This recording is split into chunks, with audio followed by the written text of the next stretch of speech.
Welcome to another episode of Reliance Real Estate Radio. And here's your hosts, Jeff Nevin and Joseph Singsheim. Okay. All right, guys, welcome to another episode of Reliance Real Estate Radio.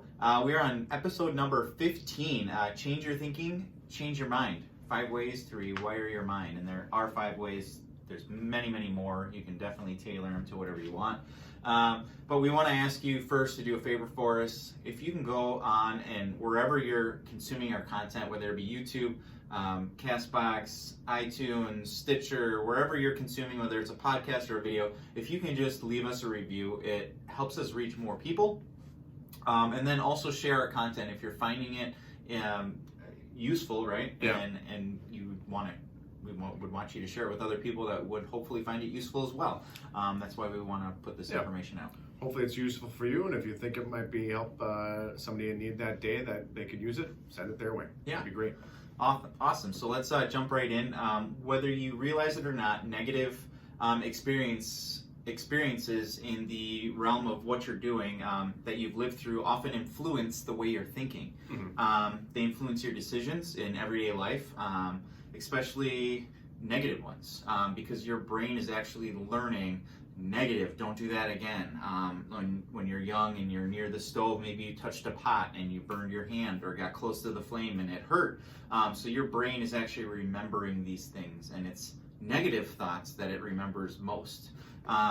So definitely, we want to get essentially, basically, we want to change that, right? Yeah. So your brain naturally wants to do whatever it can to protect itself, and it's avoiding reoccurring negative situations, which is great because we don't want to step into traffic, we don't want to touch hot things, right. We don't want to do any of that. But however, we want to continually focus on continuously focusing on negative behavior actually inhibits us from living a really good life. Absolutely. So Joe and I got together, like he said, there's lots of different ways of doing it. Mm-hmm. We picked 5 that we use almost on a daily basis. So that's what we're going to jump into now. Okay. So number 1 on the 5 ways of rewiring your mind is remain grateful even when facing disappointments. And by disappointments, we mean, the next time you experience one of those, I wish I'd never done that, or, oh my God, I can't believe that just happened. We want to, don't linger in the negativity of regret. Don't linger in what happened as far as it going wrong. Instead, accept that it actually happened, right? You can't change what just happened. And then figure out why it happened and what you can do differently. Learn from the experience. We just did an entire podcast on failing forward. So finding those things, finding the grateful part of that, why did it happen, and move forward. Yeah, so for example, what we like to use, it's called the 5-second or 5-minute funeral, mm-hmm. whatever time that you guys need. Joe actually taught me this when we first got together as business partners. It was a deal that was going south, and it really kind of ruined my day. It was like, man, I put so much effort into it, and it just lingered all day long. So Joe sent me an article about the 5-second funeral. Basically, we all have feelings. It's okay to have feelings and be angry or sad at that moment. Vent about it, get it over with, give yourself the 5 seconds or 5 minutes to vent about it, and then start getting back into that positive mindset and figuring out a solution to maybe the problem that occurred. That's, I guess, would be the best way to get going. And once you find that solution, you feel great. And then all you wasted was 5 minutes. Right. And I mean, there's always a way, right, to get past those, whether it's just writing. I mean, even if it wasn't you that caused the problem, you can prevent it next time. Absolutely. Just by adjusting what you're doing as an individual. So they always say what happens to you is because of you. So yep. We've learned to change the way we do business or we work or we operate even to overcome that. And that's something that we're grateful for because we're able to take those 5 seconds, 5 minutes, whatever, so maybe just screaming out loud or stepping away from the computer and taking a lap around the office and then coming back. Yep. And that's the way we use, just as Jeff said. Number 2 is actually training your brain. So we all have a negative mindset and a grateful mindset, a negative and a positive. And no matter how much somebody can say they have a growth mindset or a negative mindset, we kind of struggle with the both because our primitive brain functions to keep us out of danger, right? It wants to protect itself. So we have to focus and retrain our brain, which is why we're giving these 5 steps. We need to flip those into positives. The first step to becoming aware of your thinking patterns is start paying attention to the flow of your thoughts. So what am I thinking about today? What am I doing right now? Jeff's got a few of those as well that can assist you in doing that. Yeah, so you've probably heard us before talk about the self-talk. Mm-hmm. That's what I've been trained to do. That's a big one for you. Yeah, it's a big one. Yep. And it's really a mind hack. So it's training your brain to take a negative into a positive. Things using like, I can do this, I believe I could do this, I will do this. These things train your brain to think positive in different situations than, oh man, like I have to go through this again, or things like that. So basically, it's hacking your brain to go into each and every situation with a positive mindset. And you should be doing this each day, in the morning, and during lunch, and right at night. And that trains yourself, or your brain, kind of hacking your brain to think positive all the time. Right. Yeah, I have my positive self-talk right up on my computer, so when I open it up, it's there.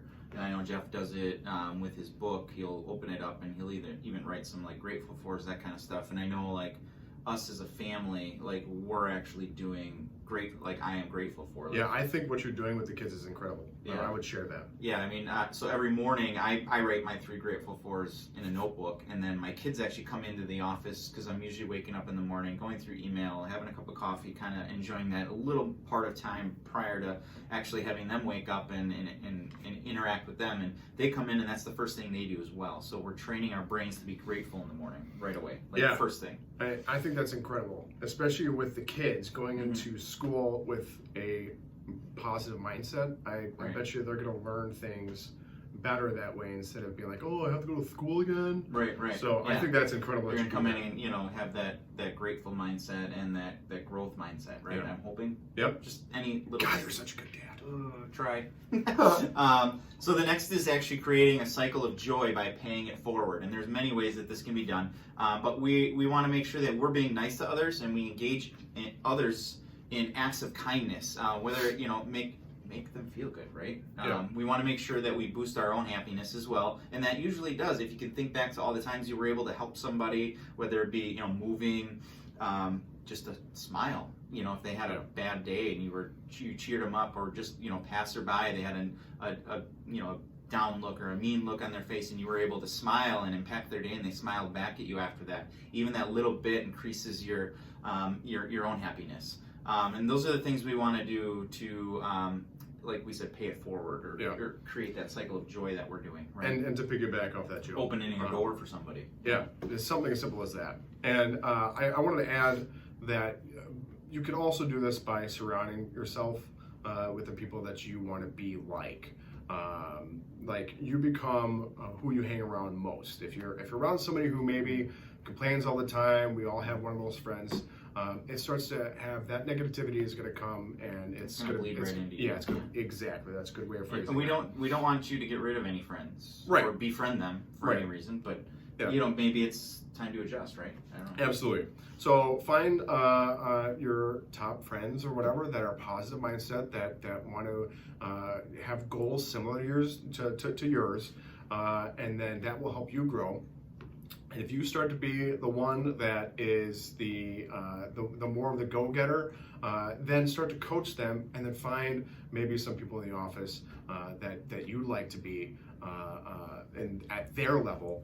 Take them up for coffee. Learn from them. So basically, surround yourself with positive people and people that you want to be. And also create that cycle of joy and pay it forward with the friends maybe that are more negative. See if you can turn their negatives into positives for them, just by reiterating what they say and then spitting it out a different way. Like, well, maybe that happened because of this, and look where you've come from because of doing this or not having that in your life, right? Yeah. So those are always things that you could also help with. Fourth is bring positivity to the present moment, meaning like you have to focus on the positive outlook. Grateful for is gratitude, growth mindset, right? Trying to write down a list of questions that you have about bringing positivity in your present moment. I know Jeff has some that we're going to go over. So here are some examples. Redirect, right? Yep, this is very similar to the self-talk aspect, but it's asking questions, like you said, in the present moment that might gear you to a more positive attitude. It's something you can use during that 5-second funeral too. Absolutely.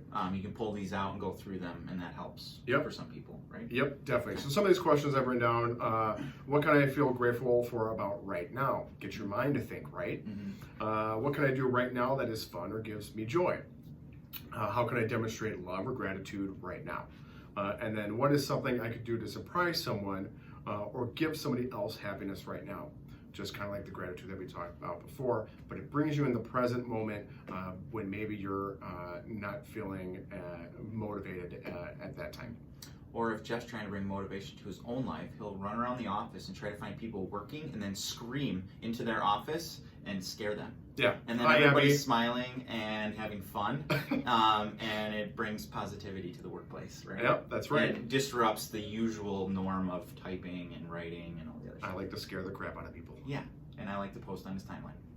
Yeah, that's true. So number 5, that brings us to number 5. Failures can always be blessings in disguise. And we know this because we can look back at all of our failures, and if you actually pick it apart, right, it could be positive, right? We just got to make sure that we're looking at it. Your attitude towards what happened, right, whether positive or negative, you can apply that filter to it, right? You can look at it and go, every situation I face can be positive, right? It happened, and I just went over this. Everything that happens to you is because of you. So why did it happen?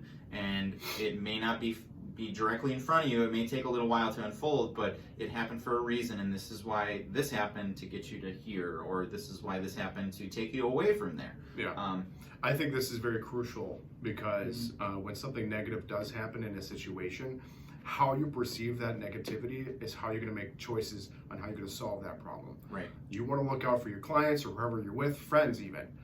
So, for example, business-wise, if a prospect tells us no on the phone, we don't want to talk to you right now, it doesn't mean it's going to be a hard no. They could be having a bad day themselves. So by maybe calling them in a week or two to reconnect and see where they stand, that no could be a yes. So that's, I guess, a business way of taking advantage of maybe that failure or that no that was a negative, turn it into a positive. So you turn that no into a yes. Yeah, you can be pretty defeated after making a bunch of phone calls, emails, text messages, talking to different prospective clients, potential clients, past clients, and having them tell you no, no, no, no, no. We'd be pretty defeated and have a pretty negative mindset coming out of the day where we're able to take that and go, well, they just don't want to be helped right now. They don't see the value that I'm bringing them. How can I change what I'm saying to try to help them? Coming from a place of gratitude, like what can I give you now that maybe in the future you'd work with me then? Yeah. Just different ways of looking at it, right? Absolutely. So instead of dwelling on the failure, we want to seek out the value, which I just said, and reinforce your future. So we want to take, what can I do now, looking at things differently, and looking towards the future, playing the infinite game, not the finite game. And we definitely have a podcast coming up on that, or a video. So however you consume, check us out. But so we're actually going to give you just a little bit of, I guess, I don't know what we would call it, like goal setting. Yeah.